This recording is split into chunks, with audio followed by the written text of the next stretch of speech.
The lobby clock ticked 8:47 a.m. when Rebecca Lang, the youngest executive director at Orion Tech, stepped into the elevator. Her reflection in the mirrored doors was flawless. Pressed suit, perfect hair, and that confident, untouchable smile she wore like armor.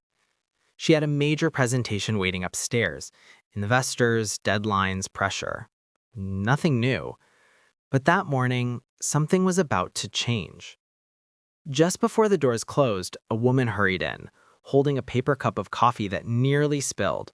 Her uniform said maintenance, her hands rough from years of cleaning other people's messes. Beside her stood a teenage boy, no older than 13, clutching a small box with both hands. Rebecca gave them a polite nod, but returned to her phone. The elevator hummed upward. Floor 10, 17, 26. Then, suddenly, a violent jolt. The lights flickered, the elevator screeched, and everything went dark. The boy gasped. The coffee spilled across the floor. "Mom!" he cried. "I'm okay," the woman whispered, steadying him. But Rebecca could hear the tremor in her voice. A minute passed. 2. The emergency light flickered weakly, painting their faces in red. Rebecca pressed the call button. No response. She exhaled sharply, frustration rising. Then she noticed something strange. The boy was kneeling, opening the small box he'd been holding. Inside was a small oxygen inhaler. "Is someone hurt?" Rebecca asked. The woman shook her head weakly. "It's for him. He has asthma. Stress makes it worse." Rebecca froze. The boy's breathing was already shallow, his shoulders trembling. "Stay calm," Rebecca said, kneeling beside him. "Slow breaths, okay? In, out." He tried, but the panic in his eyes was growing. His mother looked helpless. Rebecca reached into her briefcase, pulled out her water bottle, and handed it over. Then she placed her phone's flashlight on the floor, soft, steady light filling the tiny space.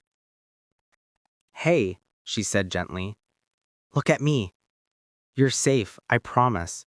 We're going to get out of here." The boy met her gaze, and for a moment, the fear faded.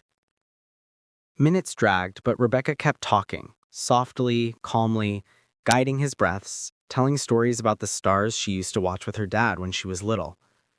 Finally, a voice crackled through the intercom. "Elevator 3, we've got you. Stay still, we're bringing you up." When the doors finally opened on the 42nd floor, paramedics were waiting. The boy was breathing normally again, holding his mother's hand. As Rebecca stepped out, the woman caught her arm. Tears filled her eyes. "Thank you." "You didn't have to help." Rebecca smiled faintly. "I did. We all do." That night, long after the office was empty, she wrote a company-wide memo. New emergency health kits on every floor and free medical support for all staff, including janitors, cleaners, and service workers. Because that day, trapped between floors, Rebecca realized something she'd never learned in business school. Real success isn't measured by titles or profits, but by the moments we choose to care.